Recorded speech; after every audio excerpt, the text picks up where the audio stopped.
Hello friends, welcome to Siri foods in Telugu. ఇవాళ వీడియోలో పచ్చి కొబ్బరి ఉపయోగించి మైసూర్ పాక్ ఎలా తయారు చేసుకోవాలో నేను చేసి చూపిస్తానండి.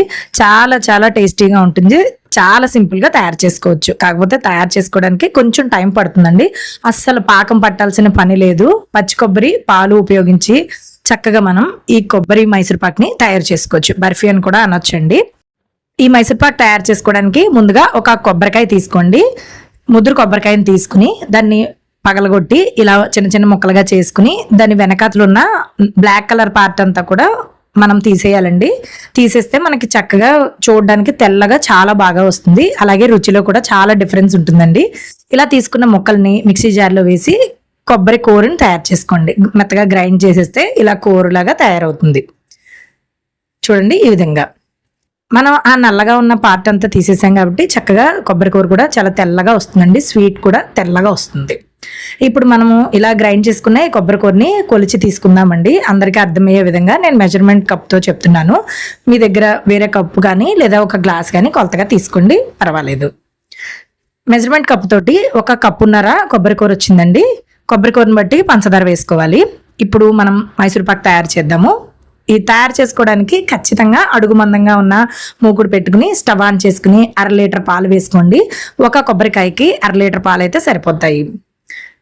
కప్పున్నర పంచదారని వేసేసుకుని ఈ పంచదార అంతా కూడా కరిగేంత వరకు మంటని medium flame to high flame adjust చేసుకుంటూ మధ్య మధ్యలో మనము మంటని తగ్గించి పెంచుకుంటూ ఇలా కలుపుతూ పంచదార కరిగేంత వరకు అలా కలుపుతూ ఉండండి.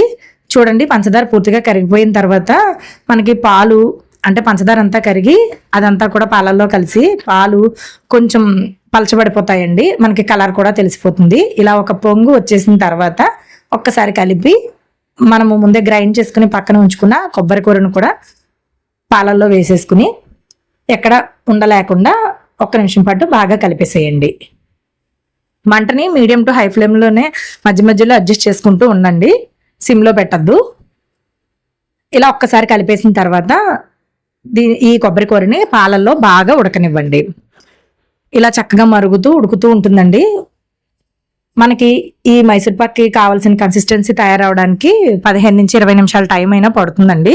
ఈ పాలన్నీ ఇలా మరిగి దగ్గరికి అయిపోతుంది. కొబ్బరి కూర అంతా కూడా పాలల్లో బాగా ఉడికి పాలన్నీ ఎగిరిపోయి మనకి కొబ్బరి కూర మొత్తం దగ్గరికి వచ్చేసి చిక్కబడుతుందండి.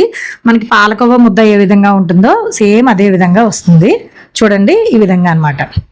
ఇప్పుడు ఈ కన్సిస్టెన్సీలో ఇలా ఇంకా కొంచెం లూజ్గానే ఉంది కదా, ఈ కన్సిస్టెన్సీలో ఉన్నప్పుడు 1-2 చెంచాలు నెయ్యి వేసుకోండి. అలాగే మీకు ఇష్టమైతే 1/4 చెంచా యాలకుల పొడి వేసుకోవచ్చండి. నేనైతే అసలు ఏమీ వేయలేదు. ఏమీ వేయకపోయినా కూడా చక్కగా ఆ పచ్చి కొబ్బరి పాలల్లో ఉడికి మంచి ఫ్లేవర్ అనేది వస్తుంది. నెయ్యి కూడా ఎక్కువ వేయాల్సిన అవసరం లేదండి. 2 చెంచాలు వేసుకుంటే సరిపోతుంది. ఈ స్టేజ్కి వచ్చిన దగ్గర నుంచి కూడా కొంచెం జాగ్రత్తగా మంటని మీడియం టు హై ఫ్లేమ్ మధ్య మధ్యలో అడ్జస్ట్ చేసుకుంటూ ఎక్కడ అడుగు మాడనివ్వకుండా చక్కగా ఇలా బాగా దగ్గరికి వచ్చేంత వరకు ఉడకనివ్వండి. ఖచ్చితంగా ఇదంతా తయారయ్యేటప్పటికి 20 నిమిషాలు టైం పడుతుందండి. ఇలా మనకి కలాకండ్ లాగా దగ్గరికి వచ్చేసి ఇలా కనిపిస్తుంది. అప్పుడు స్టవ్ ఆఫ్ చేసి దీన్ని పక్కనే నెయ్యి రాసి పెట్టుకున్న ఒక స్టీల్ పళ్ళెంలో కానీ ఒక గాజు బౌల్లో కానీ వేసేసుకోండి. చూడండి, ఇక్కడ చూపిస్తున్న విధంగా ఇలా వేడివేడిగా ఉండగానే స్టవ్ ఆఫ్ చేసిన వెంటనే ట్రాన్స్ఫర్ చేసేసుకోండి. ట్రాన్స్ఫర్ చేసుకున్న తర్వాత ఇలా పైన కొంచెం ఈవెన్గా ఉండేలాగా కొంచెం సర్దుకుని ఇది పూర్తిగా చల్లారేంత వరకు అలా వదిలేసేయండి. ఇది కొంచెం చల్లారిన తర్వాత మీరు నైఫ్ తోటి మీకు ఎలాంటి ముక్కలు కావాలో ఏ షేప్లో కావాలో అలా కట్ చేసుకుని ఘాట్లు పెట్టేసుకుని వదిలేయండి. పూర్తిగా చల్లారిన తర్వాత చూపిస్తున్నాను చూడండి. ఆల్రెడీ కొంచెం మేము టేస్ట్ చేసేసాము, అందుకే పక్కన చిన్న ముక్క లేదు కదా. చూడండి, మనకి మైసూర్ పాక్ అనేది ఇది పూర్తిగా ఆరిపోయిన తర్వాత ఎంత బాగా ముక్కలాగా వచ్చేసిందో చూస్తున్నారు కదా. చాలా టేస్టీగా ఉంటుందండి, చాలా బాగుంది.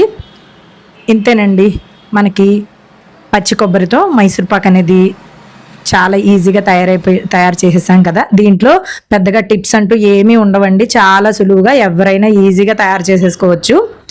ఇది చక్కగా మనకి ఎక్కువ రోజులు నిల్వ ఉండదండి. 2 నుంచి 3 రోజులు అయితే 2 రోజులు అయితే బయట ఉంటుంది. 4 రోజులు ఫ్రిడ్జ్లో పెట్టుకుంటే ఉంటుందండి. అంతకన్నా ఎక్కువ నిల్వ ఉండదు. 8 కంటైనర్లో పెట్టేసి 4 రోజులు అయితే స్టోర్ చేసుకోవచ్చు. ఇది ఒక్కసారి టేస్ట్ చేశారంటే మీకే చాలా బాగా నచ్చుతుందండి, మీకు మీ పిల్లలకి కూడా. పిల్లలకి కూడా పచ్చి కొబ్బరే కాబట్టి కొంచెం చేసి పెడుతూ ఉండొచ్చు, కొంచెం పంచదార తగ్గించి వేసుకుంటే మంచిది. ఇంతేనండి. ఈ వీడియో చూసి మీరు మీ ఇంట్లో ఈ పచ్చి కొబ్బరితో మైసూర్ పాక్ని తయారు చేస్తే కనుక మీకు ఎలా వచ్చిందో నాకు తప్పకుండా తెలియచేయండి. మీకు ఇలాంటి రెసిపీస్ తయారు చేసి వీడియోస్ అప్లోడ్ చేస్తే నచ్చుతాయా లేదా అనేది కూడా నాకు కామెంట్ సెక్షన్లో రాసి తెలియచేయండి. ఇలాంటి మంచి మంచి టేస్టీ అండ్ ఎమ్మీ రెసిపీస్ని చాలా సులువుగా నేర్చుకోవడానికి మీరు సిరి ఫుడ్స్ ఇన్ తెలుగు ఛానల్ని సబ్స్క్రైబ్ చేసుకోవడం మాత్రం మర్చిపోకండి. మరో మంచి వీడియోతో మరో వీడియోలో మళ్ళీ కలుద్దాం.